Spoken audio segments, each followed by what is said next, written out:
Good day, everyone. Welcome to Chapter 8 Respiratory Rehabilitation. For the purpose of this chapter, we will be talking about prophylactic deep breathing exercises. We'll be talking about exercises that can be done by moderate and mild cases, as well as by severe cases and post COVID sequel. Let us look at the prophylactic exercises. These are simple deep breathing exercises that can be done by anyone in the family, right from the youngest to the oldest, with or without comorbidities. To perform these exercises, ask the client to be in an erect position or in supine position with the hand over the diaphragm.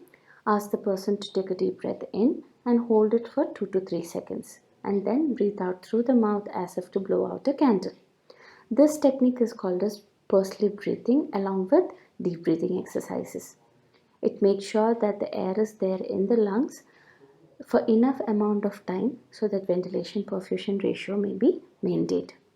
These exercises can be done for 10 repetitions at a stretch, and multiple bouts of these 10 repetitions may be done throughout the day. Let us talk about the criteria for a quarantine patient to perform exercises. If the person is maintaining systolic BP between 90 to 140 mmHg and a MAP between 70 to 110 mmHg, SpO2 more than 94%, and heart rate between 60 to 100 beats per minute, then the patient qualifies to do exercises in quarantine. Deep breathing exercises and pursed lip breathing exercises along with segmental exercises which focuses on segmental expansion in case there is a problem in segments of the lungs can be encouraged here. Active range of motions of all the joints is encouraged, like your wrist pumps, elbow flexion extension, shoulder abduction, adduction, flexion extension, hip and knee flexion extension along with ATMs should be encouraged. ATMs are nothing but angle toe movements, which are simple movements of plantar and dorsiflexion at ankle level.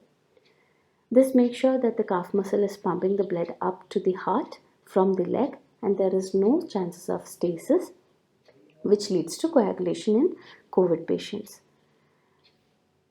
For ATM, the repeated doses would be every 1 hour 10 repetitions, and angle toe movements alone should be done at this rate.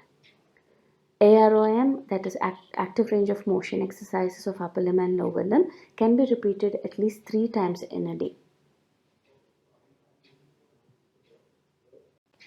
If the quarantined patient is experiencing dyspnea, then there are 3 things that we need to look at. The first one is anti-dyspneic position. These are positions where the victim is actually forward leaning. The shoulder girdle is fixed passively in flexion so that the respiratory muscles can take up or work efficiently to reduce the dyspnea. Another technique that we can consider is energy conservation technique, where the ADLs of the patient is divided into sub-segments and each of the sub-segments are incorporated with expiratory or inspiratory phases of respiration. In doing so, we are making sure that extra amount of energy is not lost, that there is energy conservation for the person. The third thing that we can look at is the breathing control. This is nothing but the patient is being aware of the breath in terms of rate, depth, and rhythm. The patient is encouraged to follow the air movement through his nose and out through his mouth throughout the breath control technique. In case the patient is having secretions, then a positive expiratory pressure device called as the PEP device or a bubble PEP can be considered, or active cycle of breathing exercises, which is a combination of breath control, thoracic expansion exercises, and forced expiratory exercises may be taught to the patient so that there is effective clearance of secretions. Let me introduce you to positive expiratory pressure or PEP devices. What we see on the left side of the screen is called as the flutters. These flutters have a steel ball in them which when expiration and inspiration occurs, especially expiration occurs through the flutter, there is positive pressure created due to the upward and downward oscillation of this steel ball. This particular pressure is carried on to the lungs and the secretions are being mobilized. But this is a bit expensive. It is around 300 rupees in an Indian market, which might pose as an economical challenge to some of the patients. What we see on the right side is a good alternative to the pricey device.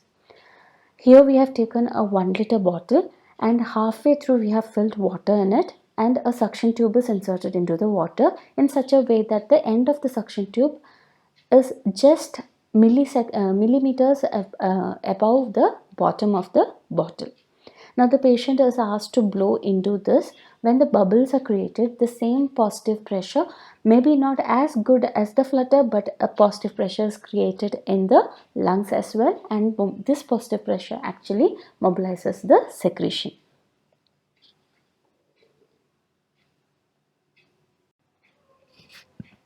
In order to improve lung capacity, positioning can be done, thoracic expansion exercises can be done, and mobilization can be done. So the thoracic expansion exercises are nothing but deep breathing exercises along with complementary along with movements of the shoulder as well as that of the trunk. So these movements, for example, if you're doing a flexion of shoulder, then you breathe in because the sternum is being pulled out, the anterior posterior diameter increased, so you breathe in. The breath will further expand the chest. When you're going down, you breathe out because the AP diameter is now shrunk and the exhalation is happening. Mobilization is a good method of increasing lung capacity. Now when we talk about mobilization, it should be actively monitored, progressive mobilization. It should not be like passive mobilization. As much as possible in mild and moderate cases, active mobilization is encouraged. Coming to the positioning, especially that of the proning. Proning at home, this increases the SpO2 in mild COVID cases. In moderate and severe cases, increased outcome, improves the ventilation, keeps the alveolar unit open, and easy breathing is achieved by this.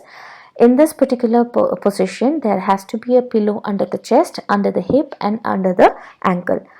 Under the ankle so that there is no stress on the lower back muscles, under the hip so that the abdomen is free to move, and under the chest so that enough amount of pressure is regulated throughout the chest. These positions have to be changed every 30 minutes. If the patient is proned for 30 minutes, next 30 minutes he or she has to spend in side lying, either right or left side lying. Next 30 minutes he has to go into a propped up position, around 70 to 80 degrees of propped up position, then to left or right side lying, and then again proning should be attempted. If the patient is in ICU, then the objective remains respiratory optimization to minimize effects of immobilization and mechanical ventilation, gradual patient mobilization. These are the positions, or something called as the postural drainage, in which when the patient is being positioned, there is gravity assisted drainage of the secretions. If the patient is on NIV, active range of motion of upper limb and lower limb can be considered. Positioning the patient with left or right chest up can be considered. Now, if the aim is to maintain saturation, the good lung has to go up, and if the aim is to reduce the secretion, the bad lung has to go up. So this is a criteria that has to be maintained well, has to be thought about well. Clearance clearance technique for secretions can be attempted like ACBT, that is angle active cycle of breathing techniques, ADs, etc. Mobilization as tolerated. It's a good idea to give upper limb exercises to the patient to see the response in SpO2 to exercises. So if you're going to give upper limb exercises in around say 70% of propped up position, and the SpO2 is dropping beyond 90%, then it is not a good idea to mobilize the patient further. So mobilization doesn't always mean that the patient has to be mobilized out of bed or the patient has to be standing. Even from supine to propped up positions, we have something called as pump plus protocol. From supine to 30 degrees, 45 degrees, 60 degrees and 80 degrees, along with upper limb exercises. If they are able to maintain their vitals for 5 to 6 minutes, then you can go to the next stage. Breathing exercises, active breathing exercises can be given, like your segmental exercises and breathing exercises. Thoracic expansion exercises along with the complementary action from shoulder as well as trunk can be attempted. Energy conservation techniques should be taught to the patient. If the patient is in ARDS, it is not a good idea to go in for active chest physiotherapy. By active chest physiotherapy, I mean percussion and vibration, which can give rise to many other complications. The best method to go forward would be proning the patient for 12 hours, followed by a left side lying and right side lying and propped up position. If the patient is sedated or there are cognitive problems, passive range of motion should be attempted. Passive range of motion is to make sure that the muscles are working properly, that the joints are lubricated properly, and there are enough amount of movements happening in the body so that there is a good venous return as well. Stretching can be attempted if there is any chances of contracture setting in. If the patient is paralyzed, stretching should be avoided. In post-COVID sequel, the main things that we are seeing currently is a decreased endurance in the patient, especially in mechanically ventilated patient, critical illness neuropathies or myopathies. It can be oxygen toxicity induced, it can be steroid induced. Any of the neuropathies and myopathies should be looked at if it is there in the patient. Balance issues and risk of fall increase, because if you look at the complications of COVID, especially in mechanically ventilated patients or oxygen dependent patients, we are seeing a lot of decreased amount of core muscle strength. If the core muscle strength is not there, then it has a direct relationship with balance. If balance is not there, direct relationship with risk of fall. So these things should be kept in mind. The strength of core muscles should be looked at. The strength of quadriceps should be looked at. The strength of gluteus should be looked at if you're mobilizing the patient to chair or to standing up. Thank you.